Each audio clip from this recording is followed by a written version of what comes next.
നീനു മരിച്ച ദിവസം രാവിലെ 7 മണി വരെ തൻ്റെ ഫോൺ തൃശ്ശൂർ പൂങ്കുന്നം ടവറിൽ. ആ അത് കഴിഞ്ഞ് സ്വിച്ച് ഓഫ്. ആ പിന്നെ ഓണാവുന്നത് എറണാകുളത്ത് രാവിലെ 9:05. ആ അതെന്താടോ 2 മണിക്കൂർ സ്വിച്ച് ഓഫ്? അത് ഫോൺ ഓഫ് ചെയ്തിട്ടാണ് സാർ. എന്തിനാ ഓഫ് ചെയ്തെന്നാ തന്നോട് ചോദിച്ചത്? എൻ്റെ ഫോണല്ലേ സാർ, എനിക്ക് ഓഫ് ചെയ്തൂടെ? എടാ ഓഫ് ചെയ്ത് വെക്കാനുള്ള കാരണമാണ് ചോദിച്ചത് കേട്ടോ. അത് ഞാൻ ഒരു യാത്രയിലായിരുന്നു തൃശ്ശൂരിൽ നിന്ന് ഇങ്ങോട്ടേക്ക്, അതുകൊണ്ട് ഓഫ് ചെയ്തു സാർ. വണ്ടി ഓടിക്കുമ്പോൾ എന്തിനാണ് ഫോൺ സ്വിച്ച് ഓഫ് ചെയ്യുന്നത്? ആ സാറേ, വണ്ടി ഓടിക്കുമ്പോൾ ഫോൺ ഉപയോഗിക്കരുതെന്നല്ലേ? അതൊരു നല്ല മറുപടി അല്ലല്ലോ ഭഗത്തെ. എൻ്റെ സാറേ, ഈ നീനു മരിച്ചെന്ന് ചാനലുകാർ പറയുന്ന സമയം 6 മണിയാണ്. ആ സമയത്ത് ഞാൻ പൂങ്കുന്നം ടവറിലുണ്ടല്ലോ. അതുമല്ല, തലേന്നും അതിൻ്റെ തലേന്നും സാറിൻ്റെ ടവർ നോക്കിയാൽ മതി, എല്ലാം തൃശ്ശൂരാണ്. പിന്നെന്താ സാറേ പ്രശ്നം? വാടാ. 1 മിനിറ്റ് പോലെ പ്ലീസ്. ഫർദറായിട്ട് എന്ത് ക്ലാരിഫിക്കേഷൻ ഉണ്ടെങ്കിലും സാറിനെ വിളിച്ചാൽ മതി. പിന്നെ സാറുമാരുടെ വീടുകളിലും അസോസിയേഷനിലൊക്കെ എന്ത് ഫംഗ്ഷൻ ഉണ്ടെങ്കിലും എന്നെ വിളിക്കണം. നമുക്കൊരു റീസണബിൾ റേറ്റിലൊക്കെ ചെയ്യാം. താമസിക്കാതെ തന്നെ നിന്റെ വീട്ടിൽ വെച്ചൊരു ഫംഗ്ഷൻ നടത്തേണ്ടി വരും. അതെന്തിനാ? അവൻ്റെ ഒരു സാറെ വിളിക്കാൻ മറക്കണ്ട, ഫാൻസി നമ്പർ. 100-നെക്കാളും വലിയ ഫാൻസി നമ്പർ ഇറങ്ങും. ഈ ഇൻവെസ്റ്റിഗേഷൻ സീരീസ് കാരണം നഴ്സറി പിള്ളേരെ പോലും ക്വസ്റ്റ്യൻ ചെയ്യാൻ പറ്റണ്ടായി.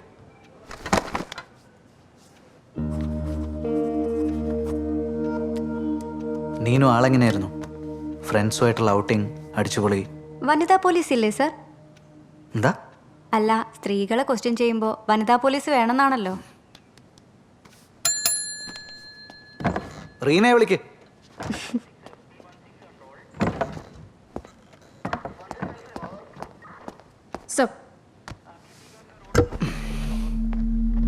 ഇനി പറ, how was Neenu? Outing, relationships, dating? ഡേറ്റിങ്ങിനൊന്നും അവളെ കിട്ടില്ല. ഫോണിൽ കൂടെയുള്ള ചാറ്റിങ്ങോ ഫ്ലേട്ടിങ്ങോ അങ്ങനെ എന്തെങ്കിലും? അതൊക്കെ ഓരോരുത്തരുടെ പേഴ്സണൽ കാര്യങ്ങളല്ലേ സർ. പിന്നെ ചില എക്സ്പെൻസീവ് ഗിഫ്റ്റുകളൊക്കെ വരുന്നത് ഞാൻ കണ്ടിട്ടുണ്ട്. യെസ്. അതൊക്കെ ആരൊക്കെയാ കൊടുത്തിരുന്നെന്നറിയോ? നോ, പേഴ്സണൽ കാര്യങ്ങളിൽ ഞങ്ങൾ രണ്ടുപേരും ഇൻ്റർഫിയർ ചെയ്യാറില്ലായിരുന്നു. വീട്ടിൽ സ്ഥിരമായിട്ട് വന്നിരുന്ന അങ്ങനെ ആരെങ്കിലും? ഉണ്ട് സർ. ആരൊക്കെ? ഫുഡ് ഡെലിവറി പാർട്ട്നേഴ്സ്, പത്രക്കാരൻ, കൊറിയർ ബോയ്സ്, അങ്ങനെ.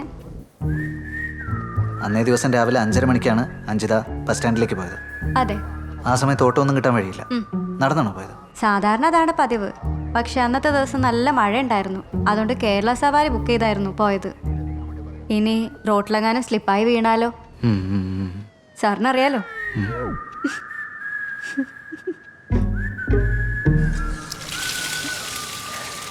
സാർ, എനിക്ക് തോന്നുന്നത് ഈ നീനും അധികം സോഷ്യലൈസ് ചെയ്യുന്ന ആളൊന്നും അല്ലെന്നാ. അവരുടെ CDR പരിശോധിച്ചാൽ തന്നെ അറിയാം. ഹാർഡ്ലി 6-7 കോൾസിൻ്റെ ഡേ, അത്രേ ഉള്ളൂ. എൻ്റെ വൈഫിന് തന്നെ ഡെയിലി ഒരു 10-15 കോൾസ് വരാറുണ്ട് സാർ. അതെനിക്ക് എങ്ങനെ അറിയാം? ഫോൺ ചെക്ക് ചെയ്യോ? കഷ്ടം. Commissioner sir. എവിടെയാണോ താൻ? ഇൻവെസ്റ്റിഗേഷനിലാണ് സാർ. എന്ത് ഇൻവെസ്റ്റിഗേഷൻ? ആഴ്ച ഒന്നായിട്ട് സസ്പെക്ട് ലിസ്റ്റ് പോലും തയ്യാറാക്കാൻ സാധിക്കാത്ത താൻ എന്ത് ഇൻവെസ്റ്റിഗേഷൻ ആണോ നടത്തുന്നത്? സാർ, ഞങ്ങൾ അന്വേഷിച്ചുകൊണ്ടിരിക്കുകയാണ് സാർ. ഇച്ചിരി കൂടെ സമയം കിട്ടിക്കഴിഞ്ഞാൽ. ഇവിടെ നടക്കുന്ന പ്രതിഷേധ മാർച്ച് സമരം ഒന്നും താൻ കാണുന്നില്ലേ? തലസ്ഥാനത്ത് ഇന്നും ചെലവായി 2 പേർക്ക് വെള്ളം.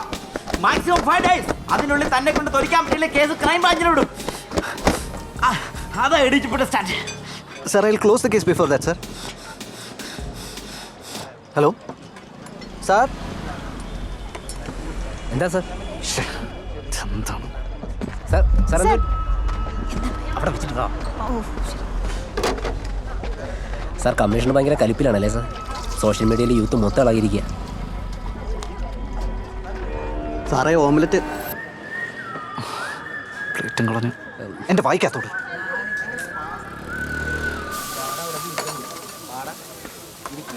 സാർ പോയാലോ സാർ? നമുക്ക് പോവാം. എടോ, എൻ്റെ സംശയം ഇതാണ്. ഓട്ടോപ്സി റിപ്പോർട്ട് പ്രകാരം മർഡർ നടന്നിരിക്കുന്നത് 5:30-നും 6:00-നും ഇടയിലാണ്.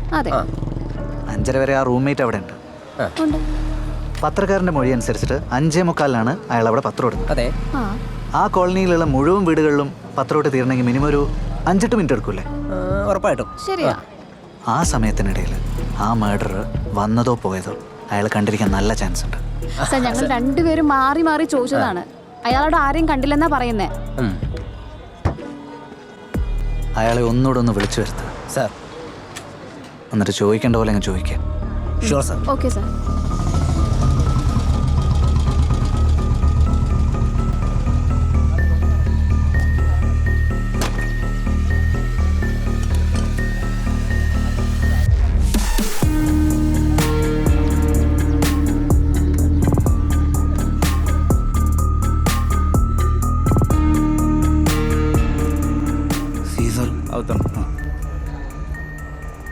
ആ ഓക്കെ.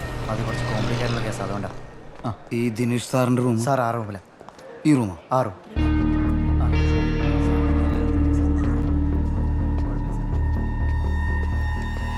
ആ എത്തിയോ? താ ഒരു കാര്യം ചെയ്യാം, അവിടെ വെയിറ്റ് ചെയ്തു. സാറ് കുറച്ച് തിരക്കില്ല, വിളിപ്പിക്കാം.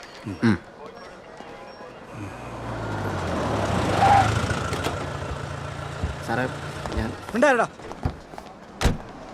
മാഡോ മാഡം ഞാൻ അവളെ അടിച്ചിട്ടൊന്നുമില്ല, ചെറുതായിട്ടൊന്ന് കൈവച്ചിട്ടേ ഉള്ളൂ. ആണോ? ഞങ്ങളതൊക്കെ തന്നെ ചെയ്യുള്ളൂ. നടക്ക്. ഇരിക്ക്.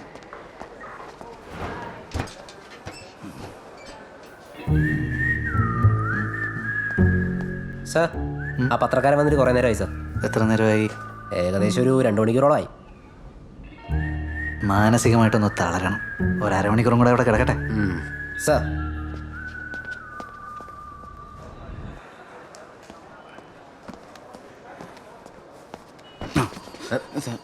സാറിനൊന്നും വേണ്ട, എനിക്ക് പെട്ടെന്ന് പോവായിരുന്നു. വിളിക്കാം, സാറ് വിളിക്കും, വെയിറ്റ് ചെയ്തു. അല്ല ഞാൻ പറയാനുള്ളതൊക്കെ അന്നേ പറഞ്ഞാ.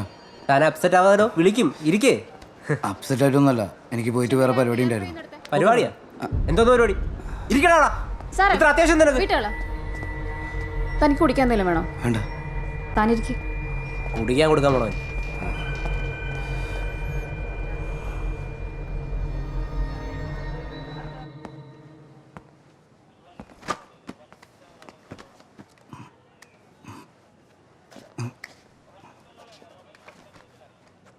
ഹരി അന്ന് അവിടെ പത്രം ഇടുന്ന എത്ര മണിക്കാ? 5:30-ക്കാണോ? 5:45 ആ സമയത്ത്. ആ കോളനിയിലുള്ള എല്ലാ വീടുകളിലും പത്രം ഇട്ട് തീരാൻ എത്ര സമയം എടുക്കും? ഒരു 8 മിനിറ്റ് കൊണ്ട് കഴിയാറുണ്ട്. ആ കോളനിയിലേക്ക് വരാനും പോകാനും ഒരൊറ്റ വഴിയേ ഉള്ളൂ. ആ വാഹനങ്ങൾക്ക് വന്നു പോകാനായിട്ട് ഒറ്റ വഴിയുള്ളൂ. ഈ 8 മിനിറ്റിനിടയിൽ ആരെങ്കിലും അങ്ങോട്ട് വരുവോ പോവുകയോ ചെയ്തിട്ടുണ്ടെങ്കിൽ ഹരി അവരെ കാണേണ്ടതാണ്. അതെ. അങ്ങനെ ആരെങ്കിലും അന്ന് അവിടെ കണ്ടിരുന്നോ? അങ്ങനെ ഒരാൾ എൻ്റെ ശ്രദ്ധയിൽപ്പെട്ടിട്ടില്ല. ഉറപ്പാണോ? എൻ്റെ ശ്രദ്ധയിൽപ്പെട്ടിട്ടില്ല എന്നുള്ള ഉറപ്പാണ്. അപ്പം 5:45-നും 5:55-നും ഇടയിൽ ഹരി അല്ലാതെ മറ്റാരും അങ്ങോട്ടേക്ക് വന്നിട്ടില്ല. എൻ്റെ അറിവിലില്ല. കൊല്ലപ്പെട്ട നീനുവിനെ ഹരി കണ്ടിട്ടുണ്ടോ? ഞാൻ കണ്ടിട്ടുണ്ട്. ചില സമയങ്ങളിൽ പത്രം ഇടാൻ പോകുമ്പോൾ അവരോട് രാവിലെ എഴുന്നേറ്റ് കയറുണ്ട്.